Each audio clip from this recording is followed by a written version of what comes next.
Hi, I'm Dr. Bob Graykowski, creator of the Better Brain Blueprint. So welcome to this 4-part video series to show you how to take better control of your brain and nervous system and how to transform your life. What I want you to realize is we want you to be able to remember this and put this information into play so that you're not having to think about it. It actually becomes instinctive. It's important to realize that our brain is a memory organ, meaning that it's storing information on a moment-to-moment basis. It's taking in all the information, what we're seeing, what we're hearing, what we're smelling, what we're tasting, and what we're feeling. These are our lower senses, and a lot of times we are not aware of that. What I want to teach you is the 4 parts to your brain and how you can actually go up and use our higher senses. So our 4 parts of our brain is we have our instinctive brain, which is our lower brain. That is our oldest part of our brain. They call it our reptilian brain. It's where we are on autopilot. So it affects our heart rate, it affects our breathing, it affects our response to fight or flight in a stressful situation. It's our protective mechanism. Our brain process above that is our middle brain. It's our limbic system. That's our emotional brain, what they call the mammalian brain. So our most important processes is we will make more decisions on our limbic system, our emotional brain, than any other process. A lot of people use their higher brain, their intellectual brain. They understand through an educated process what they should be doing and what they can be doing, but maybe you don't make the change. So what I want to do in this 4-part video series is show you how to take more control to be up in the higher level of your brain, which is your intuitive brain. And understanding how our nervous system works, how it communicates, and how our belief systems can transform your health. So let's get started. Today we're talking about what we call our innate senses. Innate means inborn. So we just talked about our 5 senses. Most people understand that our senses are seeing, hearing, smelling, tasting, and feeling. But if you do a functional MRI where we actually look at different parts of the brain and where the blood supply is changed while asking questions that can elicit emotion or an intellectual or an intuitive response, different parts of our brain actually light up on a functional MRI. So we now know with technology how to access different parts of our brain, and a lot of that comes through questions that we ask ourselves and how we can access our higher emotions. So if we look at it, we have a higher visual center, we have a higher auditory center, and we have a higher kinesthetic or feeling center.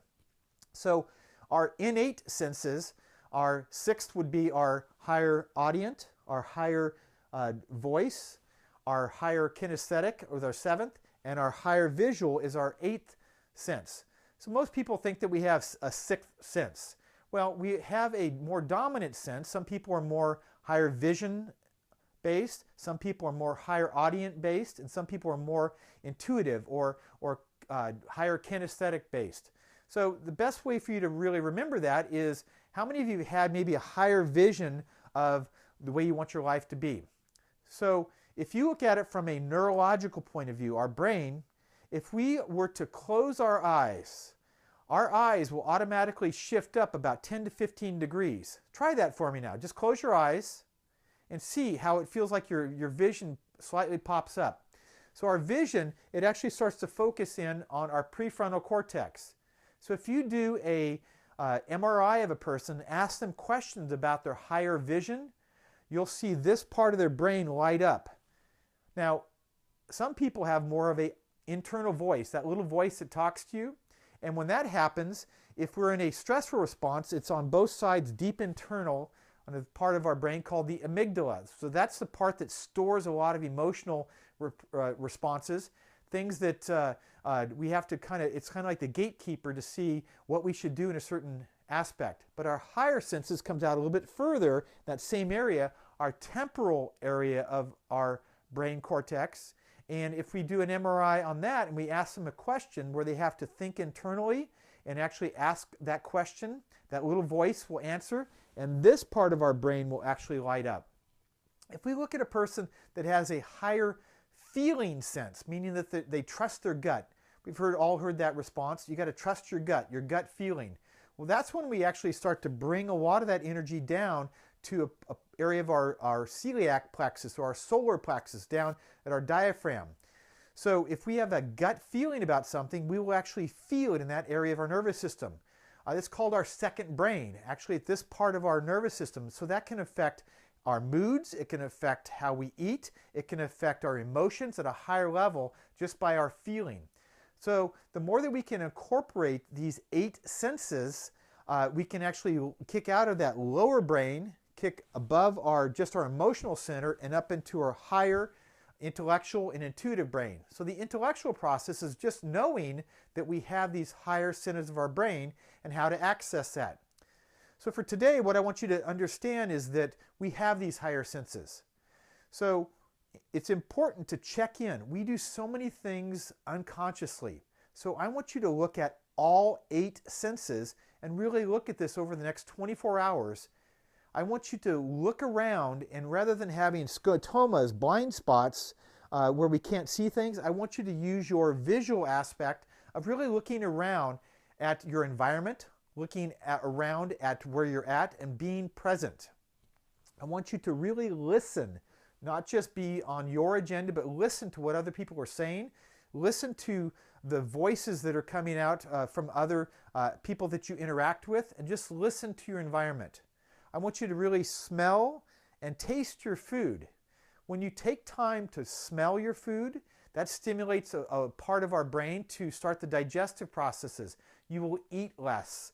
If you taste your food and actually chew your food and take time, you will eat less. So learning these things can actually help you lose weight. I want you to feel things. I want you to feel your skin. I want you to feel how your body feels. I want you to check in with just how you are feeling. Do you have chronic pain areas? And we will teach you in future videos how to understand how to move that pain to different out of your body, because a lot of times it's just on a feedback loop so that you can reduce chronic pain. So this is where we kick into our higher senses. I want you to integrate all 3 of your highest senses. Your higher visual, the prefrontal cortex, the higher audient, the temporal area, and the higher kinesthetic. So in a moment of silence and quiet, and I recommend about 20 minutes, I want you to do a visualization process, an auditory process, and a kinesthetic process. So like I said, when you close your eyes will automatically tilt up about 10 or 15 degrees to this prefrontal cortex area. That starts to access internal vision.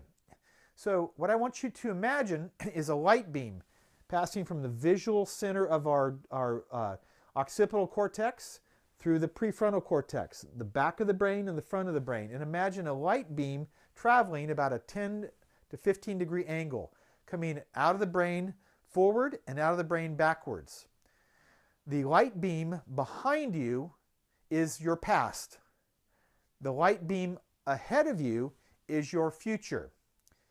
The light inside at that area of the brain where it intersects, the pineal gland is a level of the brain that we really don't understand what its aspects are, but it deals with timing, it deals with, I want you to stay focused and present on that middle part of your brain. Imagine this light beam going forward and backwards.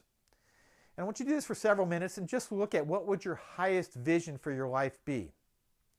Then I want you to take a few minutes and imagine 2 speakers out both sides of the head, and your right brain and your left brain are communicating to each other. Your right brain is your creative side, has to do with your imagination, your creativity, your emotions, and your experiences.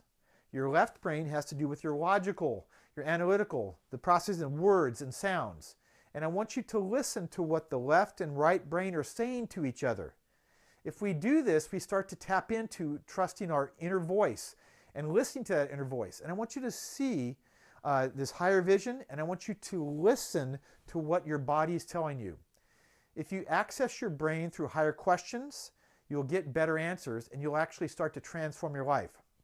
Then I want you to bring this energy from seeing and hearing down to your gut, and understand that your true internal feeling is what will guide you. This is where you make most of your decisions. So our kinesthetic, our gut feeling, is typically the area that is the area that you're going to make the most important decisions. So I want you to see your higher vision, Listen to that inner voice and trust your gut instinct, and listen to one thing that you want to do to change your health, you personally, what you need to do and what you want to do and what you should do and what you must do right now to change your health for the future. Understanding how to use our higher brain is critical to transforming your life, the health of your family, and this is how we transform our future generations. So take the time today, look at your see things, listen better, smell and taste your food, feel your body, look at your highest vision, listen to that inner voice, and then trust your gut feeling that will guide you in the appropriate direction for a transformational life. This is another Better Brain tip. Have an awesome day and listen to your innate senses.